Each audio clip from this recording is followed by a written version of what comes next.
Assalamualaikum warahmatullahi wabarakatuh. Selamat pagi, siang, sore, Bapak, Ibu, dan rekan-rekan sekalian. Selamat datang di video ini. Perkenalkan, nama saya Miftahul Razikin, dan pada kesempatan kali ini saya akan memaparkan hasil analisis stres kerja pada dua divisi utama di PT Makanan Nusantara, yaitu divisi produksi di pabrik Karawang Barat dan divisi marketing di kantor pusat. Nah, kita semua tahu kualitas produk dan citra merek sangat bergantung pada kondisi kesejahteraan karyawan. Nah, oleh sebab itu, melalui studi kasus ini, saya akan mengidentifikasi apa yang memicu stres atau stresor, bagaimana dampaknya atau strain, hingga strategi apa yang bisa kita terapkan dalam HRD untuk mengurangi beban tersebut.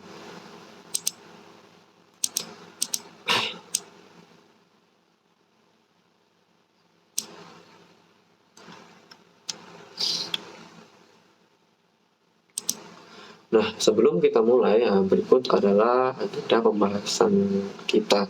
Yang pertama itu ringkasan tentang studi kasus, identifikasi stresor setiap divisi, potensi strain yang muncul, metode pengukuran strain, top 3 strain paling kritikal, dan rekomendasi dari HRD. Nah, mari kita mulai dengan ringkasan studi kasus terlebih dahulu. Divisi produksi di PT Makanan Nusantara di Karawang Barat memproduksi sekitar 45.000 unit makanan siap saji per hari, dan 3 bulan terakhir itu permintaannya melonjak drastis.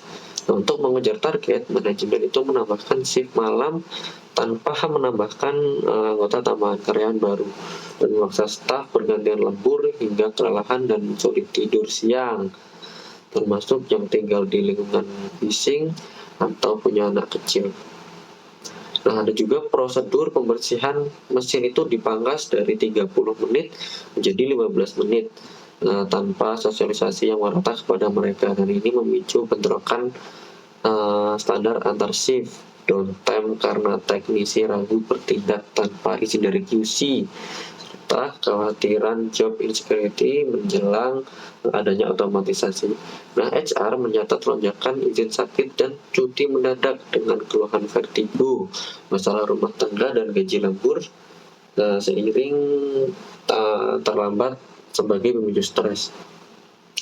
Nah, divisi marketing di kantor pusat menghadapi permasalahan juga, yaitu penurunan penjualan di kota-kota besar, dan diperintahkan membuat kampanye digital yang agresif dan berdampak cepat, tanpa anggaran tambahan, sehingga tim hanya mengandalkan konten yang ada dan harus melaporkan progres setiap minggu. Nah, tekanan bertambah saat keluhan konsumen soal kemasan sulit dibuka merebak di sosial media, dan memaksa mereka untuk merespon 24/7 yang menyebabkan emotional exhaustion tentunya. Saran alternatif dari tim promosi lapangan sering ditolak tanpa diskusi, menurunkan partisipasi kreatif, sementara survei internal mencatat kecemasan, gangguan tidur, dan peningkatan cuti yang mendadak sebagai tanda beban psikologis yang menumpuk dari mereka.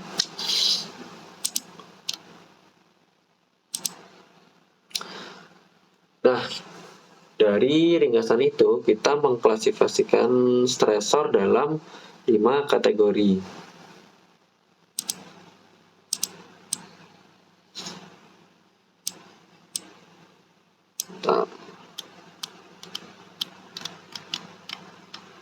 Dalam 5 kategori, yaitu beban kerja dan waktu, lingkungan fisik dan organisasi, perubahan dan ketidakpastian, dukungan sosial, serta stresor eksternal. Nah, untuk bagian produksi itu beban lembur bergantian tanpa personal tambahan. Ada juga kebisingan mesin dan bau, perubahan SOP pembersihan yang tidak seragam, resiko job insecurity akibat adanya otomatisasi tadi, dan masalah keluarga atau keuangan. Kemudian untuk divisi marketing itu ada target kampanye yang agresif tanpa anggaran tambahan, respon media sosial 24/7, penolakan ide tanpa pembahasan, prosedur pinjaman internal yang rumit, serta tekanan finansial personal. Kita lanjut ke potential strength. Nah, strain atau dampak yang muncul meliputi kelelahan kronis dan gangguan tidur, burnout fisik seperti vertigo, konflik interpersonal, penurunan produktivitas, hingga tingginya absenteeism dan turnover intention di produksi. Nah, sedangkan untuk di divisi marketing itu muncul emotional exhaustion, depersonalisasi, karyawan merasa kehilangan rasa kepemilikan terhadap pekerjaan, demotivasi kreatif, ada juga insomnia, dan kecenderungan cuti mendadak atau WFH atau bekerja dari rumah.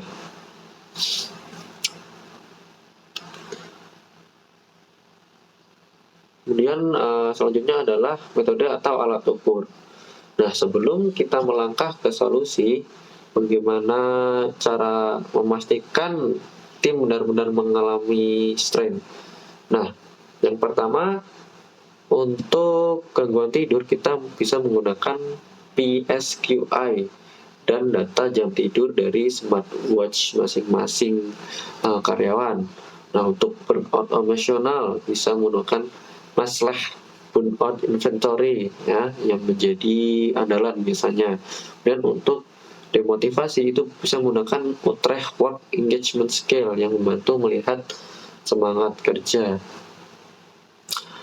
Kita juga bisa menggunakan catatan HR ya, meliputi absensi, turnover intention, yang bisa kita gunakan untuk menjadi indikator yang objektif. Nah, dengan kombinasi self-report dan data objektif, kita mendapatkan gambaran valid mengenai tingkatan strain itu tadi.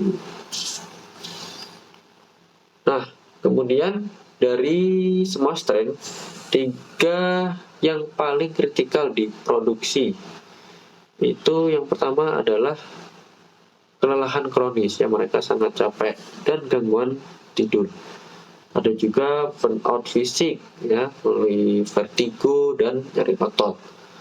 Kemudian ada konflik antara personal yang merusak koordinasi ya, jadi karyawan itu mungkin sering konflik saat bekerja atau melakukan kegiatan kesehariannya. Nah, di marketing sendiri yang paling terasa itu emotional exhaustion, karena mereka itu dituntut untuk merespon 24 jam per 7, yang dimana padahal mereka itu karyawannya terbatas dan anggarannya tidak ditambahi. Kemudian ada demotivasi dan stagnasi kreativitas tadi, yang mereka mengalami penurunan kreativitas. Kemudian ada turnover intention dan absenteeism yang meningkat. Turnover intention ini adalah di mana karyawan itu intensi untuk keluarnya itu tinggi. Mungkin karena perusahaan ini tidak begitu memerhatikan karyawannya. Nah, ketiganya ini tidak hanya mengancam kesejahteraan karyawan, teman-teman, tetapi juga keselamatan, efisiensi operasional, dan kinerja organisasi secara keseluruhan. Nah, kemudian yang terakhir kita akan membahas rekomendasi strategi intervensi oleh HRD. Nah, untuk jenis intervensi ini dibagi menjadi 5 ya: struktural organisasi, pelatihan dan pengembangan, dukungan sosial dan kesejahteraan, teknologi, dan produksi dan penghargaan. Nah, untuk produksi sendiri itu kita bisa merotasi shift dengan adil dan membatasi lembur. Artinya kita menyusun ulang rotasi shift itu tadi. Kemudian bisa menggunakan standarisasi dan sosialisasi SOP pembersihan batch.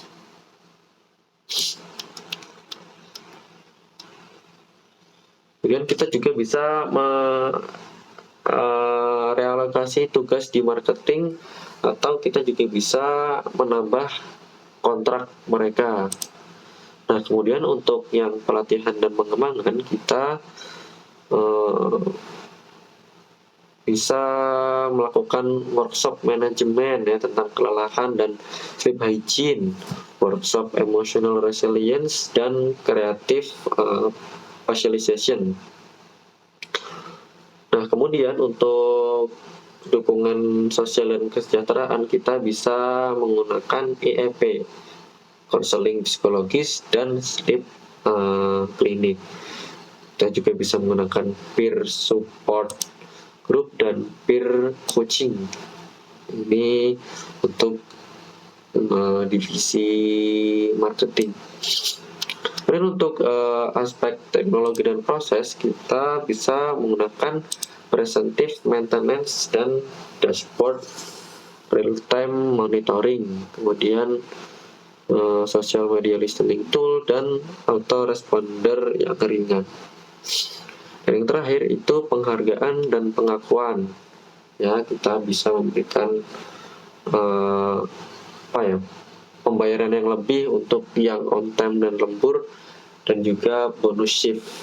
Ya, bisa juga menggunakan program operator of the month, artinya kita memberikan penghargaan bagi mereka karyawan yang terbaik di bulan tersebut. Nah, kita juga bisa menggunakan insentif ide terbaik, ya misal ada karyawan yang mengusulkan ide terbaik, dan feedback secara rutin. Nah, dengan kombinasi perbaikan proses itu tadi, pelatihan, dukungan psikososial, dan penghargaan, kita bisa mengharapkan stres itu berkurang, nah juga kinerja meningkat dan karyawan lebih termotivasi. Nah, mungkin sekian dari apa yang bisa saya sampaikan. Banyak kurangnya tentu saja saya memohon maaf. Saya tutup. Wabillahi taufiq wal hidayah. Wassalamualaikum warahmatullahi wabarakatuh.